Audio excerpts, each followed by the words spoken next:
안녕하세요. 이번 시간에는 시각장애인의 이해라는 제목으로 시각장애인에 대해 알아보도록 하겠습니다. 시각장애인에 대한 이해를 바탕으로 이들이 우리의 고객이 될 가능성이 있는지, 그렇다고 한다면 우리가 어떤 준비를 해야 하는지에 대해 생각해 보면서 함께 공부하면 좋을 것 같습니다. 시각장애는 어떻게 분류되고 어떻게 정의되는지, 시각질환별 어떤 특징이 있는지, 시각장애인은 어떤 복지 서비스를 받고 있으며 일상을 어떤 식으로 보내고 있는지, 그들의 심리는 어떤 것이 있는지 함께 알아보도록 하겠습니다. 먼저 시각장애가 어떻게 정의되는지 보시겠습니다. 시각장애는 국내 법적으로는 나쁜 눈의 시력이 0.02 이하인 사람, 좋은 눈의 시력이 0.2 이하인 사람, 두 눈의 시야가 각각 주 시점에서 10도 이하로 남은 사람, 두 눈의 시야가 2분의 1 이상을 잃은 사람을 의미합니다. 이때 다의 주 시점이 조금 어려우실 수 있는데, 이제 주 시점이라고 하면 내가 이제 바라보는 시점, 여기가 이제 0도이고요. 여기가 0도일 때 이제 가장 선명하게 보이기 때문에 주시점이라고 합니다. 이제 보통의 경우에 이제 여기서 여기 양옆에 이제 160도까지 시야각이 보입니다. 근데 이제 여기서 10도만 남았다라고 한다는 건 굉장히 좁게 보인다는 의미라고 생각을 하시면 되고요. 그리고 이제 교육적 정의로는 시각장애란 좋은 쪽 눈의 교정 시력이 0.3 이하이거나 교정한 상태에서 학습 활동이나 일상생활을 위해 특별한 지원을 요구하는 자를 말하고, 맹은 좋은 쪽 눈의 교정 시력이 0.05 미만이거나 시야가 20도 이하인 자, 또는 학습에 시각을 주된 수단으로 사용하지 못하고 촉각이나 청각을 주된 수단으로 사용하여 학습 활동이나 일상생활에서 특별한 지원을 지속적으로 요구하는 자, 그리고 저시력은 좋은 쪽 눈의 교정 시력이 0.05 이상, 0.3 이하인 자, 또는 저시력 기구, 시각적 환경이나 방법의 수정 및 개선을 통해 시각적 과제를 학습할 수 있는 자, 이렇게 해서 보시면 아시겠지만 교육을 받거나 학습 활동을 하는데 장애가 있느냐 있지 않느냐로 정의를 하고 있는 것을 알 수 있습니다. 네, 다음으로는 기능적 정의입니다. 기능적 정의는 눈의 기능에 따라 네 가지로 구분을 하는데요. 완전 실명, 시력이 전혀 없는 상태의 전맹을 의미를 하고요. 광각, 광선을 인식할 수 있는 상태, 이제 빛의 움직임이나 빛의 어떤 지나감을 내가 인식을 할 수 있느냐 없느냐를 광각이라고 하고, 수동, 눈 앞에서 손을 좌우로 움직였을 때 그것을 인식을 하거나 그 움직임을 알아볼 수 있는 상태를 수동이라고 합니다. 그리고 저시력, 마지막으로 저시력은 일반 문자를 읽을 수 없을 정도로 눈이 나쁘지만 그래도 어떤 시력을 활용해서 뭐 길을 보고 걷는다던가 하는 그런 일상생활을 할 수 있는 상태를 저시력이라고 합니다.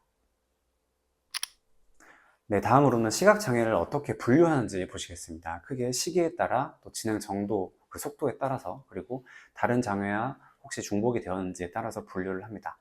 실명 시기에 따른 분류로는 선천적 시각장애와 후천적 시각장애, 선천성 시각장애와 후천성 시각장애로 분류를 하는데요.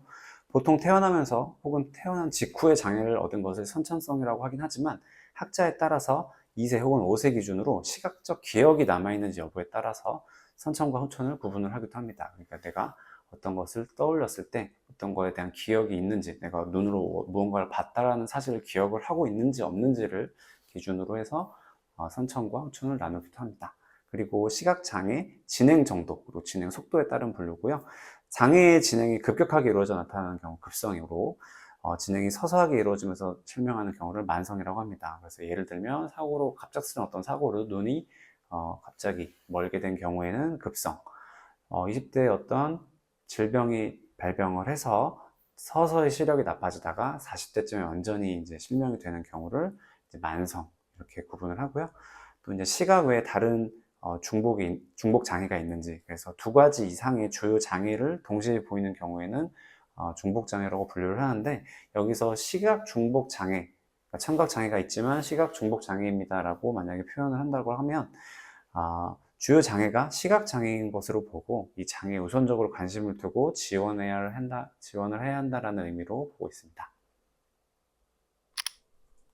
네, 다음으로는 시각 질환과 특징, 그리고 운동을 할 때 어떤 유의사항이 있는지 함께 알아보도록 하겠습니다.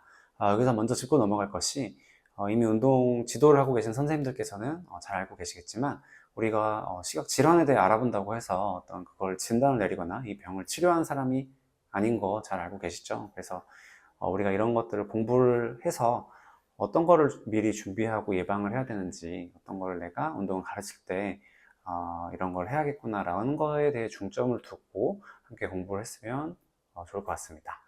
먼저 안압입니다. 안압은 안구 내부의 압력으로 안구 이제 눈알이죠. 안구 내에 방수라고 이제 그 안구의 모양을 유지해주는 물이 있습니다. 방수. 그래서 이 방수가 모양체에서 생성이 되는데 모양체에서 과하게 생산되거나 혹은 우각을 통해서 배출이 돼야 되는데 우각에서 제대로 배출되지 못하면 안구에 이제 반수의 양이 늘어나 안압이 올라가서 빵빵해지거나 혹은 반대로 이제 안압이 떨어져서 약간 쭈그러지는 그런 이제 안압을 얘기를 하는데요. 보통의 경우 이제 안압이 높은 게 보통은 문제가 됩니다. 시각장애의 경우에. 그래서 안압이 높은 경우에 시신경이 이제 안압이 높아지면서 시신경을 누르게 되거든요. 그 시신경이 이제 손상됨에 따라서 시야가 좁아지거나 시력이 저하되거나 시력 상실까지도 이어지는 녹내장으로 발견될 수 있고, 혹은 이제 녹내장이 있는 분들은 이제 안압 이슈가 있겠죠.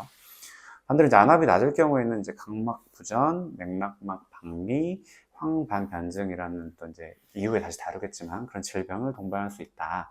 그래서 참고사항으로 안압을 주의해야 하는 시각질환은 크게 세 가지입니다. 당뇨병성 망막병증, 황반변성, 그리고 방금 나왔던 녹내장. 이런 것들은 뭐 저희가 치료를 당연히 못하겠지만은 먼저 이제 시각장애 고객님께서 오셨을 때 다들 이제 상담을 하시잖아요. 사전 상담을 하실 때 그때 안압에 대한 이슈를 꼭 체크를 하셔서 그분들이 더 잘 대답해 주실 거예요. 그래서 이런 걸 조심해야 한다라고 얘기했을 때 저희가 그것을 운동 지도에 잘 접목시켜서 하시면 될 것 같습니다. 네, 다음은 눈부심입니다. 눈부심, 시각질환이 있는 경우에 이제 적은 빛에도 눈부심을 호소하는 경우가 있습니다. 그래서 만약에 선생님께서 1대1 스튜디오를 운영을 중이시거나 혹은 그런 비슷한 상황이라고 한다면은 커튼을 치거나 조명을 어둡게 혹은 직접 조명을 간접 조명으로 전환을 하는 정도의 환경을 맞춰주시면 너무 좋을 것 같고, 그게 안 된다고 하는 어떤 대형 센터나 그런 데라고 한다면 선글라스 착용을 권해드려서 운동을 눈부심을 좀 막으면서 운동할 수 있도록 하면 좋을 것 같습니다. 참고사항으로 눈부심을 주의해야 하는 시각질환으로는 당뇨병성 망막병증, 망막색소 변성, 환방 변성, 녹내장, 시신경 위축, 백색증, 결손증 등이 있는데, 이걸 저희가 뭐 다 외우는 것도 좋겠지만은 아까와 마찬가지로 고객이 왔을 때 먼저 물어봐서 이분이 눈부심이 있다라고 하면은 단순히 우리가 그냥 눈부시는데 왜 눈부신다고 하지? 라고 얘기할 게 아니라 질환으로 인한 내가 알지 못하는 되게 심각한 눈부심이구나 라고 공감을 해 주셔서 그런 환경의 변화나 혹은 운동하실 때 선글라스를 쓰셔도 된다라고 이야기를 하셔서 같이 함께 운동을 하면 좋을 것 같습니다. 네, 다음은 당뇨병성 망막병증입니다. 당뇨병으로 인해 발병되는 질환이고요. 국민의 중도 실명 원인 1위의 질환입니다. 그래서 최근에는 이제 당뇨 치료법이 향상이 되어서 당뇨병에 걸렸다 해도 바로 돌아가시지 않죠, 예전처럼. 그래서 환자의 수명이 연장되면서 이제 그 당뇨병에 따르는 이 망막병증의 수가 증가를 했습니다. 그래서 초기에는 작은 출혈이 망막 중심부에 나타나고 좀 경과된 후에는 큰 출혈로 생겨서 유리체 내부에 들어가 시력 저하와 그리고 이제 합병증으로 녹내장, 아까 말했죠. 이제 어쨌든 출혈이 생겼으니까 안압이 높아질 거고, 그로 인해 시신경이 눌리거나 해서 녹내장으로 발전되는 그런 상황입니다. 그래서 당뇨병에 관련된 거니까 당뇨병에 관한 것도 같이 알아보자면, 당뇨병 환자 운동 지도 시 유의사항. 자율신경계 손상으로 체온 조절이 어려운 경우가 많기 때문에 실내 운동을 권장을 하고요. 말초신경 병증으로 인해 신장과 먼 부위인 손이나 발에 신경 이상이 나타나서 상처가 나도 내가 인지하기 어렵기 때문에 운동 전후에 혹시 상처가 있는지 확인하는 것이 중요하고요. 당뇨병으로 콩팥에 모세혈관이 손상되면 몸속에 노폐물이 걸러지지 않는 당뇨병성 신증이 발병되기 때문에 노폐물 배출과 특별히 심폐 기능이 떨어져 있는 경우가 있습니다. 많기 때문에. 그래서 근력 운동 전 심폐 기능을 높이는 유산소 운동 혹은 유산소 프로그램을 꼭 접목시키셔서 운동을 진행해 주시면 좋을 것 같습니다. 네, 다음으로는 황반 변성입니다. 망막 중심부의 황반의 기능이 저하됨으로써 시력이 떨어지거나 상실되는 질환으로 유전성이나 노인성으로 서서히 진행되는 경우가 많기 때문에 노안으로 오해하기가 쉽다고 합니다. 그래서 노안과의 차이점은, 노안은 근거리를 보기 어려워 돋보기 안경으로 교정이 가능하지만 황반 변성에 의한 시력 저하는 교정이 불가능하고 물체가 비뚤어져 보이고 증상이 가려 보이는 등의 증상이 동시에 나타납니다. 정기적인 운동으로 황반변성 위험을 10%까지 줄일 수 있다는 연구 결과가 있다고 하니 저희가 더욱더 운동을 가르치는데 더 노력을 해야 할 것 같고요. 다음으로 망막색소 변성입니다. 유전성 질환, 망막의 시신경 세포 중 흑백 및 명암을 구별하는 간상세포라는 거에 그 세포가 수가 점차로 줄어들면서 생기는 질환입니다. 그래서 결국에는 모든 시세포의 장애가 일으켜서 이제 시각이 이루어지게 되는 질환이고요. 초기에는 야맹증으로 나타나게 되고 점차 시야가 좁아지면서 진행이 됩니다. 백내장, 녹내장, 원추각막, 근시 등이 동반될 수가 있고 또 이게 발병 연령이 10세에서 20세 남자에게 많이 나타납니다. 그래서 청소년기에 매우 빠르게 진행되는 특징을 가지고 있는데 만약에 이제 뭐 이런 분이 고객으로 오시게 된다고 하면 진행 중인 청소년이 온다고 하면은 그런 게 있겠죠. 시력이 이뤄지기 전에 내가 아직 시야가 있을 때 많은 경험들, 특히 운동을 시력이 있을 때 이 운동 감각을 몸의 감각으로 익히기 위해서 더 많은 운동을 그리고 많은 경험을 해야 할 테니까 만약에 이분들이 오신다고 하면 또 운동을 잘 가르쳐 주시면 좋을 것 같습니다. 네, 다음으로 녹내장입니다. 안압에 있을 때, 안압 이슈일 때 얘기가 나왔던 녹내장인데, 방수의 유출 장애로 인해서 안압이 이제 올라가면서 시신경이 눌리거나 혹은 혈액 공급에 장애가 생겨서 시신경의 기능에 이상이 초래되어 발생을 합니다. 그래서 안압으로 시신경 압박을 받아 주변 시야가 좁아지는 이제 터널 시야, 아까 이제 시야각 얘기 잠깐 나왔죠. 그런 게 터널 시야인데, 그런 터널 시야 증상이 나타난다고 합니다. 백내장은 논으로 들어온 빛이 수정체를 통과하여 굴절되어 망막에 상을 맺혀야 되는데 백내장은 이러한 수정체가 혼탁해져서 빛을 제대로 통과하지 못해 시야가 뽀얗게 된 질환입니다. 그래서 백내장이 수정체 주변이 생겼으면 고도 조명으로 중심 부분 저도 조명으로 저희가 조절을 할 수가 있는데 외상, 당뇨병, 노인성을 비롯하여 녹내장, 망막, 색소 변성 등 다른 시각 질환 때문에 발생하기도 하고 계속 진행되면 이제 명암만, 아까 이제 광각, 이게 명암만 알게 되는 상태죠. 그것만 남게 되고 결국은 실명을 하게 되는 질환입니다. 네, 다음으로 백색증입니다. 색소 결핍 또는 신체 멜라닌 색소 감소가 함께 나타나는 유전성 질환으로 홍채, 동공이 적색을 띠며 강한 햇빛, 자외선에 노출되었을 때 쉽게 심한 화상을 입으며 만성 안검 견면, 안구 진탕, 시력 장애 등이 동반되는 특징이 있고요. 다음으로는 시신경 위축. 시신경은 손상되면 재생 기능이 없기 때문에 치유되지 않고 변성되어 버립니다. 그래서 뇌와 수체 종양, 매동, 녹내장, 유전 등으로 시신경 세포에 이제 산소가 부족하게 되어 이제 손상이 된 경우에 아까 말한 것처럼 손상되면 재생 기능이 없기 때문에 그렇게 해서 변성이 되거나 기능장애를 일으킨 것이 시신경 위축이고요. 다음으로 결손증. 안구의 구조 중 일부가 결손되는 선천적, 병리적, 수술적 비정상적 상태로 맥락막 결손, 안검 결손, 홍채 결손, 수정체 결손 등이 해당이 됩니다. 이 결손증이 오게 되면 이제 안구 진탕, 사식, 그리고 이제 수명을 수반하고 그 시력이 감퇴되는 특징이 있습니다. 네, 여기까지 10가지의 시각 질환에 대해서 알아보았는데요. 이 시각 질환들에 대해서 아까 처음에 얘기한 것처럼 저희가 뭐 어떤 치료법을 제시하거나 할 수는 없는데 그래도 저희가 이것들을 좀 알고 이분이 왔을 때 내가 이런 질환이 있다라고 했을 때 그래도 아예 모르는 것과 그래도 좀 어디서 듣고 어디서 내가 이런 공부를 했었는데 라고 해서 그거에 대해서 알아듣고 공감해 주는 거는 정말 큰 차이가 있다라고 생각을 합니다. 그래서 저희가 이런 것들을 뭐 많이 알면 알아놓을수록 좋겠지만은 이 정도로 공부를 해놔서 시각장애 고객이 왔을 때 그가 어떤 질환이 있는지 그 이야기를 듣고 공감해 줄 수 있는 그런 정도의 지식을 여기서 함께 가져가 가시면 좋을 것 같습니다. 네, 다음으로는 시각장애인을 위한 복지 서비스가 어떤 것들이 있는지 함께 알아보도록 하겠습니다. 먼저 맹학교인데요. 맹학교 시각장애인을 위한 교육기관으로 시각장애 학생이 시각 외에 다른 능력을 최대한 발휘할 수 있도록 교육하는 데 중점을 두고 있으며 침구사, 안마사, 물리치료사 등의 직업훈련을 포함을 합니다. 그래서 예를 들면 촉각과 청각을 활용한 교육이 우선시 되어 있고요. 그다음에 PC나 모바일을 사용하는 방법. 저희가 상상하기 어렵지만 PC나 모바일이 이제 접근성 기능으로 인해서 시각이 없어도 사용할 수 있는 그런 기능들이 있습니다. 그래서 그런 것들을 사용하는 방법, 흰지팡이, 그 이제 시각장애인 분들이 들고 다니는 그 보행 때 사용하는 지팡이를 사용하는 방법, 그리고 그걸 또 활용한 독립보행, 또 공공시설 이용 등의 일상생활 훈련을 포함을 합니다. 그래서 저희가 이제 그래도 이번에 함께 그래도 알아보면 좋을 게 맹학교가 이렇게 있긴 하지만은 과연 시각장애인들이 맹학교만 가는 것이 맞는 것이냐? 라는 이제 질문에 대한 어떤 그 인식 개선 자료를 하나 준비를 해봤는데요. 옆에 이 상황을 한번 읽어보시고 선생님께서 어떻게 생각하시는지, 다른 장애인들은 그런 맹학교나 특수학급이 아니라 일반 학교 통합학급으로 가고 있는데 왜 시각장애만 유독 그렇게 맹학교를 가야 하는 이런 상황에 대해서 어떻게 생각을 하시는지, 그리고 과연 뭐가 맞는지 이건 한번 개개인마다 생각이 다 다르겠지만 한번 고민을 해보시면 좋을 것 같습니다. 다음으로는 시각장애인 복지관입니다.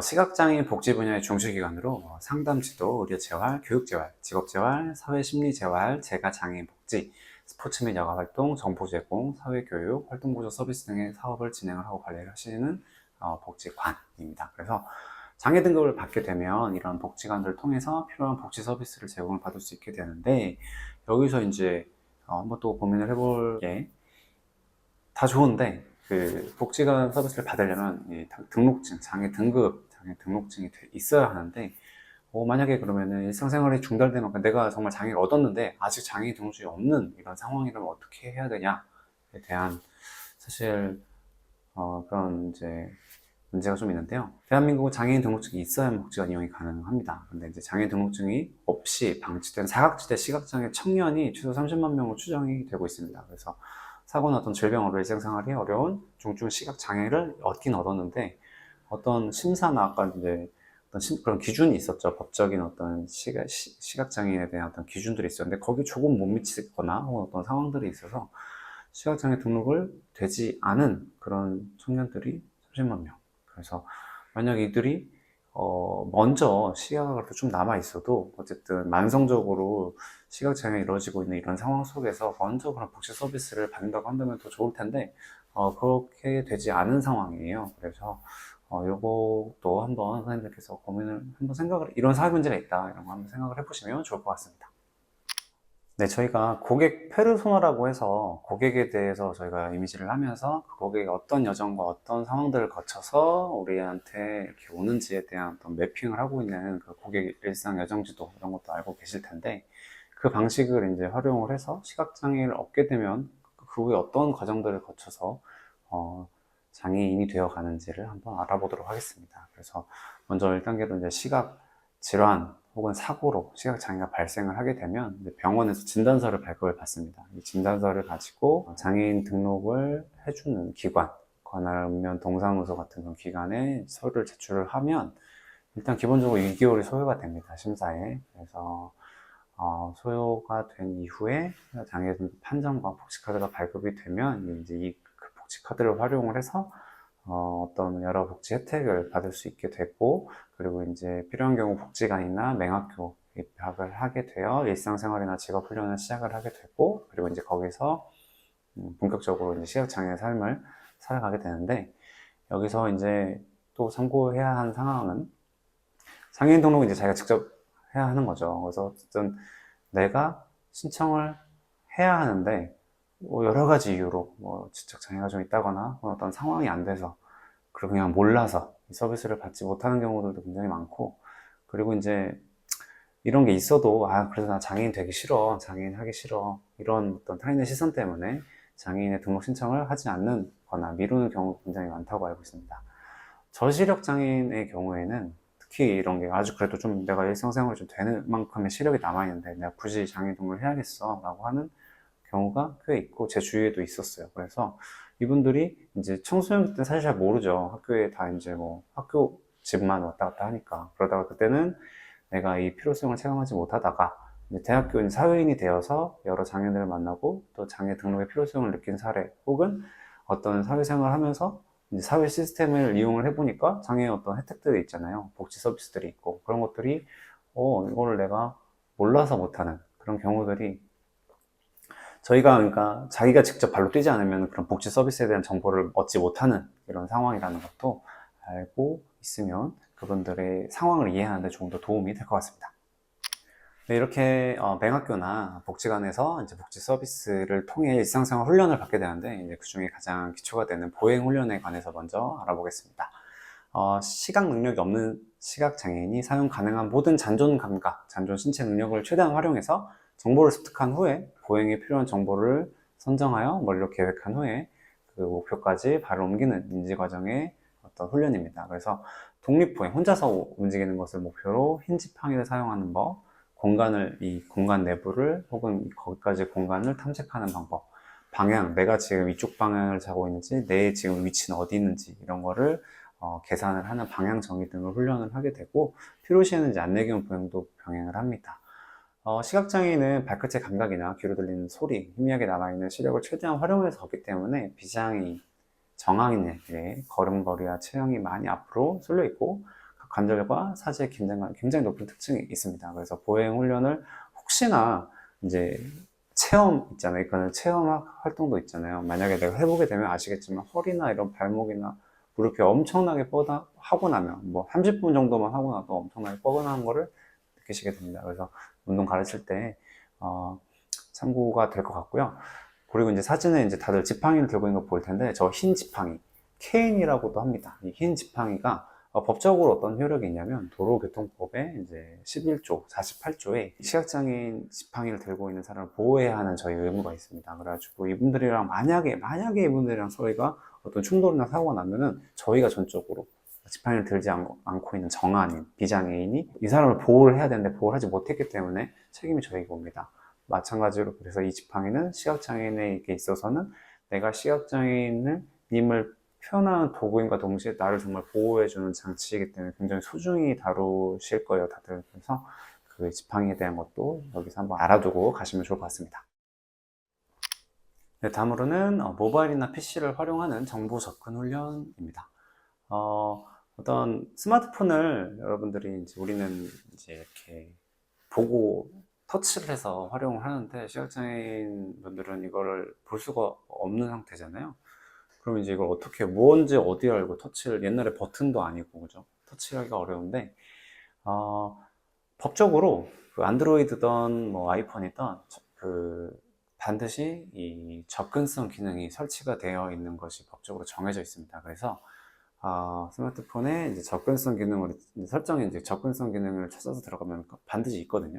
그거를 누르게 되면은 이렇게 보고 누르는 게 아니라 슬라이드를 할 때마다 어떤 그런 막 터치를 하게 되는 모든 구간이 이제 체크가 돼서 귀로 들리게 되는 그런 기능으로 바뀝니다. 이건 이제 다음 장에서 영상으로 한번 보여드릴 텐데 그런 기능을 이제 활용하는 방법. 그리고 이제 컴퓨터도 마찬가지로 그런 식으로 이제 화면 스크린 리더기라고도 하는데 이제 그런 것들을 화면을 읽어주는 것들을 프로그램의 그런 사용법을 훈련을 하고 그걸 또 훈련을 해서 뭐 이메일로 혹은 카카오톡으로 주고받는 것 혹은 이제 정보를 검색하는 것 어떤 것들 컴퓨터를 그런 식으로 활용을 하는 법에 대해서 배우는 정보 접근 훈련에 대한 내용이었습니다. 네, 다음으로는 점자입니다. 지면이 볼록 튀어나오게 점을 찍어 손가락 끝에 촉각을 읽게 되는 특수 문자이고 그 공공장소나 이런 데 가보면은 이제 안내판에 점자로 되어 있는 안내판도 혹시나 보셨을지 모르겠습니다. 그렇게 돼서 이제 시각장애인들 그 방향이나 혹은 이 위치나 혹은 여기에 전체적인 약도를 이 점자로 되어 있는 그런 안내판들이 혹은 어떤 지하철역의 화장실이나 혹은 계단 난간에 보면 다 붙어 있거든요. 그리고 이제 지하철역 특히 보면 이제 여기가 뭐 사당행이다, 뭐 당국행이다 이런 이제 행에 대한 것들도 붙어 있고 그래서 물론 이제 귀로도 들리지만 그런 식으로 점자들이 이제 저희가 뭐 못 보고 지나치는 경우도 있겠지만은 그런 식으로 다 곳곳에 있습니다. 그런 것들은 이제 어쨌든 알아야지 내가 이거를 스캔을 해서 그 읽을 수 있어야 하니 당연히 점자에 대한 교육도 실시를 합니다. 네, 아까 나왔던 이제 점자 같은 경우에는 저런 식으로 이제 화장실의 남녀 구분이 되게 중요하잖아요. 그런 식으로 이제 남녀 구분 화장실 점자 표기 저런 식으로 체크를 할 수 있고 그리고 아까 이제 핸드폰 동영상 말씀드렸는데 지금 이 영상 함께 보시면서 어떤 식으로 이 기능이 변화되고 체크가 되는지 어떤 식으로 읽어주는지 함께 보시고 넘어가겠습니다. 폴더를 열었습니다. 지하철 종결자. 지하철 종결자. 최근 역 검색. 지하철 역 검색. 지하철 역력. 지하철 역력. 초성 검색. 시옷. 히읗. 한. 시. 성. 기. 대. 검. 키보드 디테일즈 퍼센. 전국 스마트폰. 라벨이 지정되지 한성돼 있고. 지하철 종결자. 최근 빠른 내 주변. 설정. 라벨이 서울 대중 감지됨. 긴급공지 2노선 감지됨. 주변 경유역 출발역 웹뷰 라벨이 네, 다음으로는 이제 이런 독립훈련들을 다 완료해서 혼자서 실제로 생활을 하고 있는 저시력 장애인이 어떤 식으로 일상을 보내고 있는지, 아침부터 저녁까지 어떤 일을 하는지, 뭐 출퇴근 어떤 식으로 하는지, 그거에 대한 간단한 인터뷰를 함께 보시겠습니다. 네, 이번 시간에는 우리 경연님 모시고 실제 시각장애인 분들의 일상이 어떤지 이야기를 들어보는 시간을 갖도록 하겠습니다. 간단하게 자기소개 해주실 텐데, 장애가 어떻게 있으신지 정도로 이야기를 해주시면 좋을 것 같아요. 일단 시각장애인이고, 장애를 얻은 지는 대충 한 20년 정도 된 것 같아요. 중3 때 생겼으니까. 네, 감사합니다. 그럼 지금 저시력 전맹 중에 저시력이시죠? 네, 그렇죠. 저시력이죠. 근데 등급은 지금 등급제가 폐지됐긴 했는데, 등급제가 있었을 때는 1급이 나왔어요. 저시력인데 1급이 나올 정도로 되게 좀 심하다 해야 되나? 그 병이. 그래서 지금은 중증으로 분류가 돼 있지만, 전맹은 아니고 저시력.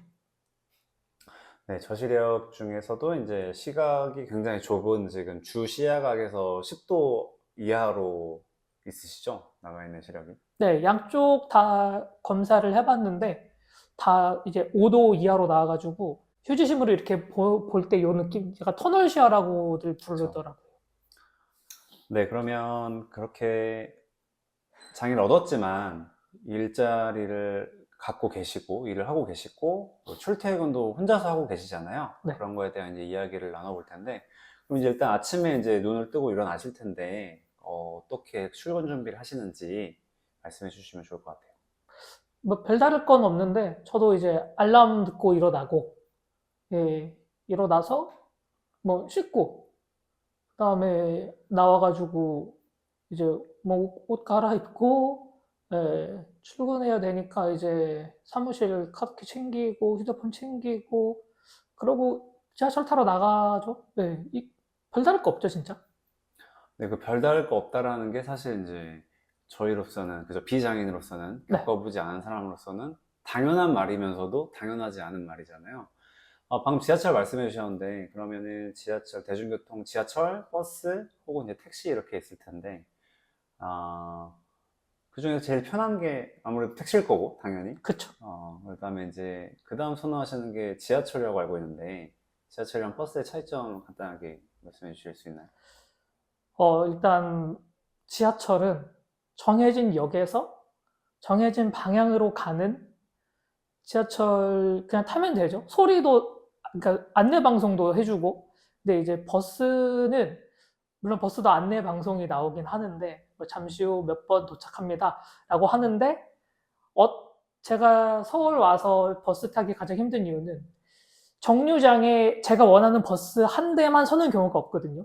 한 번에 세네 대가 우르르 와서 쫙 서면은 이제 번호를 보고 보통 가서 타는데, 그 와중에 내가 원하는 번호의 버스를 찾는 게 힘든 이유는 다 일일이 여쭤봐야 돼요. 기사님한테 가서 이거 몇 번이에요? 이거 몇 번 맞아요? 이거 몇 번 맞아요? 근데 그걸 물어볼 시간이 이 버스가 정류장에 정차하는 시간보다 오래 걸리기 때문에 원하는 버스를 이용하기가 쉽지 않죠. 네, 그래도 그런 어려움 속에서도 어쨌든 그런 험난한 출근길을 이제 뚫고 출근을 이제 하셔서 회사로 이제 도착을 하시잖아요. 네. 물론 이제 그 버스가 지금 타기 힘들다라는 이야기도 좀 중요한 이야기긴 하지만, 네. 이제 지금 이 화두가 아니니까. 네. 회사에서 그러면 이제 어떤 일을 하고 계세요? 저는 이제 사무직이라고 보시면 되죠. 제가 하는 일이 거의 PC를 많이 이용하기 때문에 자료 찾고 조사하고 수집하고 취합하고 이제 저희가 원하는 정보만 빼서 저희가 사용할 목적으로 다시 정리하는, 네, 말 그대로 진짜 사무직이네요. 얘기하다 보니까. 네, 그 보통 시각장애인 하면 이제 좀 그런 대표적인 직업이 특히 뭐 안마사라던가 네. 아니면 뭐 이제 그 귀로 듣는 그 조율사인가? 피아노 조율사라고 있죠. 이제 그런 좀 특이하지만 뭐 그런 직업들을 떠올리기가 쉬운데, 오히려 컴퓨터로 그냥 똑같이 사무직을 하신다라는 어떤 답변은 마찬가지로 되게 당연하면서도 좀 생소하고 신기한 답변인 것 같아요. 그럼 컴퓨터를 어떻게 사용하세요? 컴퓨터를 어떻게 사용한다고 여쭤보시면 일단 저도 키보드 마우스를 기본적으로 사용을 하고요. 그다음에 이제 제가 시력이 안 좋기 때문에 그 윈도우 자체에 청각, 시각 등 이제 뭐 팔다리를 움직일 수 없는 분들을 위해서 만들어 놓은 접근성 기능들이 몇 가지 있어요. 많이들 모르셔서 안 쓰시는데, 저는 그 중에 이제 돋보기라는 기능을 써서 다른 창을 하나 더 띄우고 그 창 안에 제 마우스 포인터가 가리키는 이제 장면들을 이렇게 확대해서 보여주거든요. 그래서 설정을 조금만 바꾸면 제가 타자 치거나 마우스를 움직이면 그 돋보기 화면이 그 포인터랑 커서를 쫓아가게 되어 있어요. 그래서 안 보이는 건 그렇게 화면으로 보고 전체적인 레이아웃은 그냥 눈 육안으로 이렇게 쑥 보고. 네, 그리고 어쨌든 저시력이라고 시력이 조금이라도 남아 계셔서 네. 이제 그런 방법으로 활용하실 수 있고, 네. 이제 우리 경현님은 아니시지만 이제 전맹이신 분들은 방금 말씀해주신 그 접근성 기능을 활용해서 이제 화면을 읽어주는 화면 네. 해설 기능을 이제 활용을 해서 컴퓨터를 하고 계시잖아요. 아, 네네. 네, 그죠? 그래서 그런 기능들을 활용을 해서 컴퓨터 혹은 스마트폰들 충분히 활용을 하고 계시다. 그죠? 그러면 이제 그런 식으로 일을 이제 마치시고 이제 퇴근을 하시고 할 텐데, 퇴근 이후에 보통 어떻게 뭐 취미생활이나 퇴근 이후에 활동들을 하시는 게 있으신지? 음, 저는 보통 퇴근을 하면은 일단 집에 와서 가장 먼저 하는 거는 어, 집안일이죠. 예. 누가 따로 해주는 게 아니에요. 혼자 사니까 일단 빨래 바구니에 좀 빨랫감이 많다 그러면 일단 빨래를 돌리고, 예, 바닥이 좀 지저분하다 청소기 한번 돌리고, 그리고 씻고 나와서 이제 저녁 대충 먹고 자기 전까지 보통 이제 유튜브를 보거나 아니면 예, 게임을 하거나, 예, 그렇게 시간을 사용합니다. 네, 사실 시각장애라고 해서 말씀해 주신 것처럼 누가 와서 뭘 도와주는 게 아니고, 그죠? 독립적으로 지금 자취를 하고 계시면서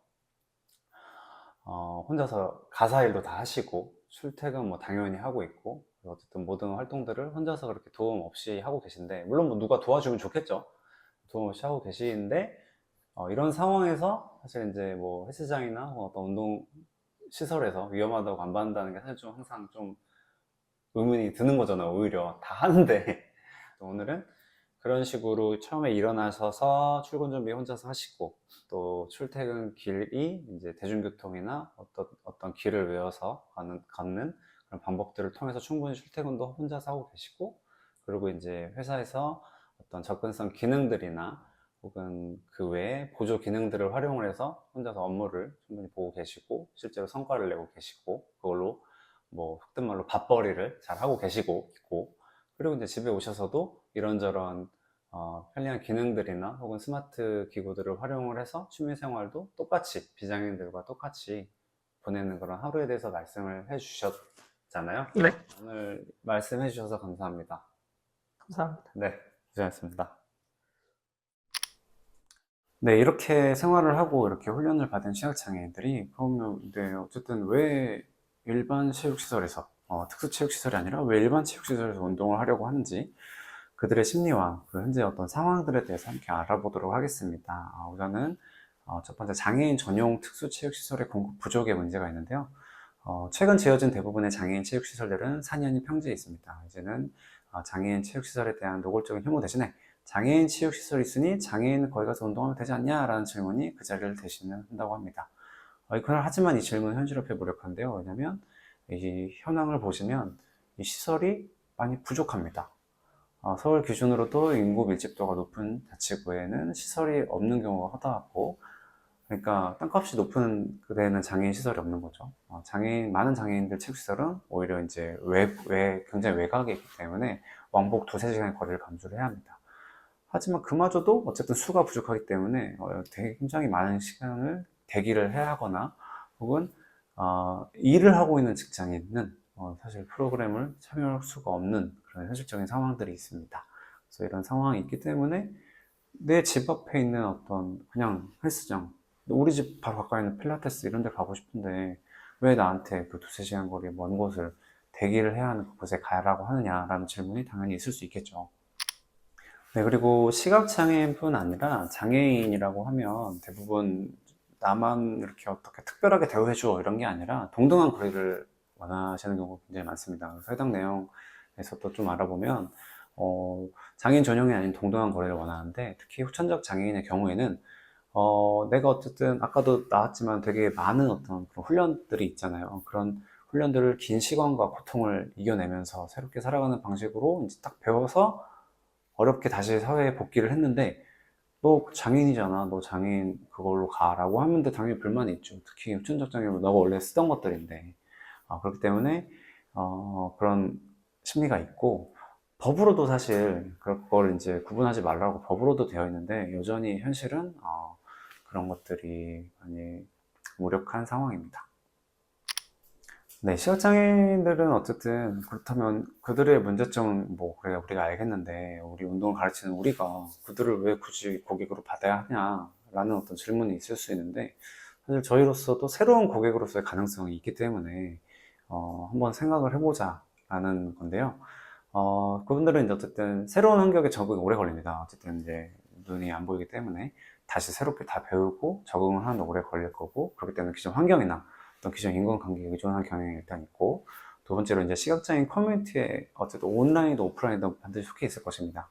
그리고 그 커뮤니티에는 또 당연히 운동을 하고 싶어 하는 분들이 당연히 있을 것이고, 그리고 그 운동을 하고 싶지만 앞에 나왔던 그런 여러 문제들로 인해서 운동을 못 하고 있는 분들이 굉장히 많을 겁니다. 그럼 저희가 지도자가 잘 이끌어준다면 체육시설을 운영하는데 중요한 우리가 요소 중에 하나가 뭐예요? 충성 고객이 있어야 되고, 그리고 그런 고객을 통한 입소문 마케팅이 굉장히 중요하잖아요. 근데 시각장애인 고객은 그거에 굉장히 충족을 하는 고객이라는 겁니다. 물론 여기서의 이제 조건은 그 시설에 대한 이용료나 서비스 이용료를 지불할 수 있는 능력이 있는 일을 하고 있는 시각장애인이겠죠. 근데 그런 분들 생각보다 되게 많다라는 거죠. 그래서 그분들을 우리가 단순 시각장애인이라고 해서 너 오지 마 이게 아니라 충분한 그런 가능성을 있는 고객이라고 생각을 하면서 우리가 우리로서도 운동을 가르치는 지도자 저희로서도 충분히 매력적인 고객으로 볼 수 있다라는 것이 3번 내용이었습니다. 네, 이번 시간에는 시각장애인 운동지도자 이론과정 2장 시각장애인 이해 시간이었습니다. 이 시간을 통해서 시각장애인의 생활, 교육, 서비스, 운동 참여 상황 등 전반적인 상황에 대해서 알아보았고요. 많은 선생님들께서 시각장애인을 어떤 평범한 고객 중에 하나로서 나의 도움이 필요한 정말 평범한 고객이구나, 그 중에 하나구나 이렇게 바라보게 되는 계기가 되었으면 정말 좋겠습니다. 이번 시간 고생 많으셨습니다. 감사합니다.